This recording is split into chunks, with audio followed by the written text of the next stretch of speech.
Hai kabar bahan, belajar bareng yuk. Daripada tiduran doang, mending ikut aku belajar. Let's go. Ki, Ki udah mulai. Kebiasaan. Woi Ki, udah mulai. Hei, udah mulai. Ntar minum dulu. Biar enak ngomongnya. Ya, assalamualaikum warahmatullahi wabarakatuh. Selamat siang, karena hari ini siang jam 1 ya. Oke, hari ini ketemu lagi sama aku Riki Aditya, bisa dipanggil Riki. Jadi hari ini aku mau ngelanjutin dari pembahasan sebelumnya. Aku postingan pertama itu kan kita bicara tentang apa arah dari konten ini ke depan mau dibawa kemana gitu ya. Jadi ya tetap pada fokus problematika sosial yang terjadi di dunia, bahkan di skup nasional Indonesia misalkan salah satunya. Ya kenapa saya tertarik lagi mau bahas ini, karena lagi-lagi saya bilang saya backgroundnya dari ilmu kesejahteraan sosial yang memang fokus pada ini ya, studi kasusnya itu memang fokusnya pada ya gejala-gejala masalah-masalah sosial yang terjadi di Indonesia. Misalkan isu-isu kemiskinan, isu-isu tentang human trafficking, isu-isu tentang penelantaran anak, kemudian kasus-kasus tentang mempekerjakan anak, jadi kayak gitu-gitu ya. Jadi berhubungan dengan masalah orang, jadi gitu ya. Nah, kenapa saya tertarik lagi? Banyak juga ide, kan kemarin sudah bahas di postingan sebelumnya, di konten sebelumnya. Ini di episode kedua kita lebih merinci membahasnya ya. Sebenarnya lebih umum. Karena ini sebenarnya keluhan semua anak. Saya akan bisa katakan seperti apa sih? Kita yang bisa bilang tuh hashtag lah, keresahan anak Indonesia misalkan. Jadi sering banget kan kita ketemui seperti hubungan antara kita sama orang tua itu banyak banget hal-hal yang kita nggak bisa ungkapin sebenarnya. Karena kalau kita misalkan ungkapin itu akan jatuhnya nanti terhitung sebagai durhaka kepada orang tua kan ya. Nah, apalagi muslim nih, saya kan muslim, kita dianjurkan untuk berbakti, sopan sama orang tua. Bahkan di dalam Al-Quran itu kan tidak boleh berkata sama orang tua, diperintahkan untuk berkata lembut sama mereka gitu. Nah, bagaimana kalau misalkan case-nya adalah orang tua itu tidak menjalankan kewajiban misalkan, kemudian mendidiknya dengan cara yang keras misalkan. Nah, apakah kita harus masih berbakti? Ya jelas, kalau dalam Islam kita harus tetap berbakti. Bahkan kalau misalkan kita pun beda agama sama orang tua kita, kita harus berbakti sama mereka dalam hal yang ma'ruf gitu misalkan ya, hal yang baik-baik lah, misalkan menyuapkan mereka makan, mengambilkan mereka makan, membelikan mereka makanan kayak gitu-gitu. Jadi hal yang ma'ruf gitu ya. Jadi tetap berbakti. Nah, tapi saya di sini bukan pada fokus pada itunya ya, lebih kepada fokus kepada hal-hal yang sifatnya itu adalah kewajiban, tapi hal yang sifatnya itu lebih kepada komunikasi verbal antara orang tua kepada anak. Nah, itu saya fokusnya lebih ke arah sana sih, karena banyak terjadi hari ini hal-hal yang dilakukan oleh orang tua, walaupun tidak semua, tapi kebanyakan kayak gitu ya. Bahkan saya menemukan fenomena yang bagi saya mungkin baru, entah mungkin bagi orang-orang dulu udah sering terjadi gitu loh. Karena adanya proses transaksi bisnis antara orang tua dengan anaknya. Lagi-lagi saya sempat singgung di awal kan, waktu itu saya sempat singgung di awal di konten sebelumnya, kan saya bilang sama teman-teman, akar dari kekerasan dalam rumah tangga, akarnya dari masalah dalam perceraian dan rumah tangga itu adalah ilmu yang tidak dimiliki oleh setiap pasangan sebelum dia menikah gitu. Nah, itu juga sempat juga dulu ada isu akan ada, bahkan mungkin sekarang masih berjalan programnya. Waktu saya kuliah itu ada program untuk setiap orang yang ingin menikah itu harus memiliki sertifikat pendidikan pranikah sebelum dia menikah, karena data dalam ini ya perceraian yang terjadi di Indonesia itu kebanyakan itu adalah pernikahan disebabkan oleh KDRT, kekerasan dalam rumah tangga gitu.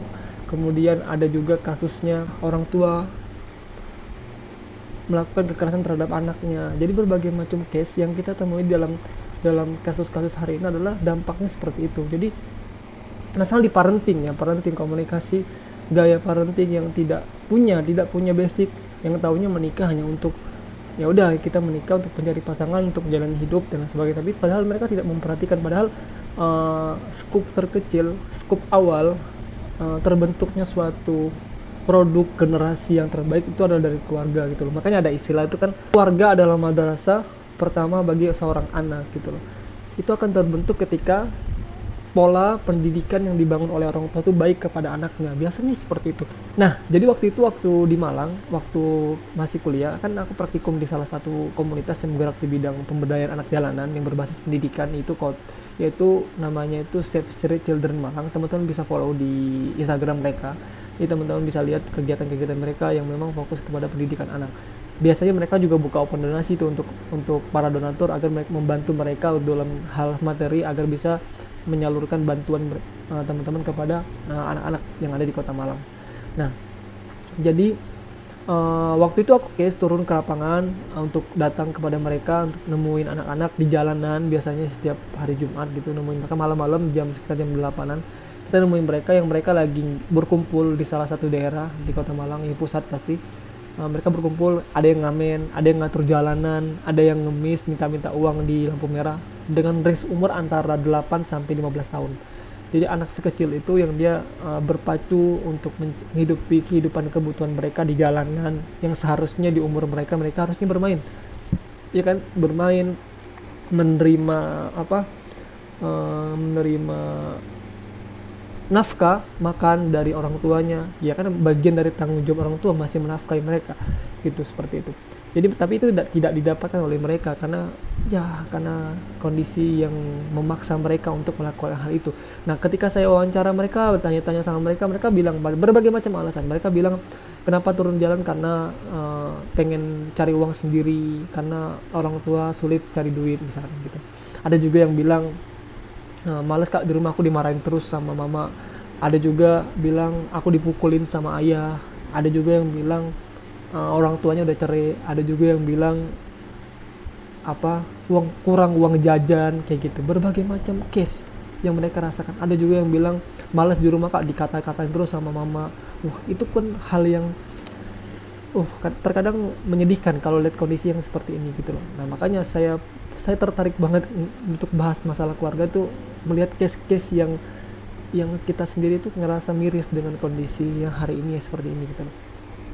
Oke, sebelum lanjut mungkin kita coba untuk melihat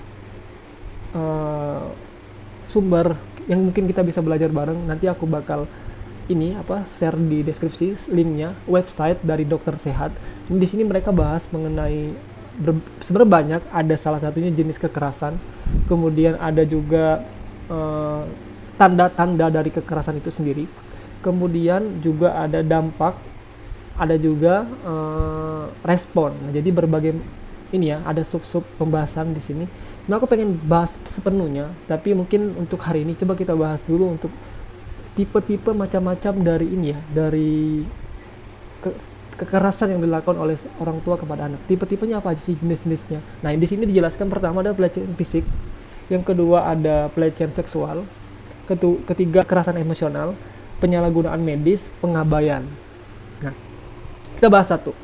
Pelecehan fisik dulu. Pelecehan fisik adalah terjadi ketika seorang anak dengan sengaja dilukai secara fisik oleh orang tuanya, misal memukul. Ini kan kita sering tahu nih, memukul. Ini juga aku nggak tahu motifnya apa mereka melakukan ini sebenarnya. Terus dibahayakan oleh orang lain, juga bagian dari kekerasan ini. Kita fokus kepada keluarga aja. Pelecehan seksual, misalkan pelecehan seperti cumbuan, kontak oral genital, hubungan seksual, eksploitasi anak, ini banyak terjadi di kota-kota besar biasanya. Paparan pornografi misalnya. Ketiga, kekerasan emosional. Ini juga paling sering dirasakan oleh anak. Hal ini terjadi jika seorang melukai harga diri dan kesejahteraan emosional anak. Serangan verbal, tadi lisan, meremehkan, mengkucilkan, mencaci maki, membandingkan, merendahkan, itu bagian dari kekerasan emosional. Kemudian seperti terus-menerus meremehkan seorang anak, mengisolasi, penolakan, seperti itu. Penyalahgunaan medis. Hal ini terjadi seorang memberikan informasi palsu tentang penyakit pada anak yang memerlukan perhatian medis sehingga menempatkan anak pada risiko cedera, perawatan yang tidak perlu, seperti itu. Kemudian kelima ada pengabaian. Ini yang paling sering terjadi. Salah satunya penelantaran anak, kegagalan untuk menyediakan makanan, ini juga berefek samping. Kemudian tempat tinggal, kasih sayang, pengawasan pendidikan, dan perawatan medis yang memadai. Jadi ini lebih ke tanggung jawab. Sebenarnya kalau dalam Islam itu kan ada beberapa kewajiban yang harus dipenuhi oleh orang tua kepada anak. Salah satunya tadi pendidikan sekolah, ya, rumah, pakaian, makanan, sama agama. Jadi pendidikan 5 ini harus dipenuhi oleh orang tua kepada anaknya. Kemudian itu kewajiban yang harus dipenuhi oleh mereka gitu loh. Kalau misalkan tidak dilakukan bakal berdampak dosa bagi orang tuanya. Nah, ini dalam Islam sebenarnya. Hal-hal yang seperti ini sebenarnya harusnya hal dimiliki, pengetahuan yang dimiliki harus oleh orang tua kepada anaknya. Dan seperti saya singgung lagi di awal, kan saya bilang ilmu dalam rumah tangga itu adalah hal yang utama yang harus dimiliki oleh setiap pasangan sebelum mereka memutuskan untuk menikah gitu loh. Sebelum mereka memutuskan untuk menikah itu mereka harus punya ilmunya terlebih dahulu, baru mereka mau ngomongin pernikahan gitu loh. Dan mereka harus komitmen, harus siap dengan kondisi yang terjadi setelah pernikahan.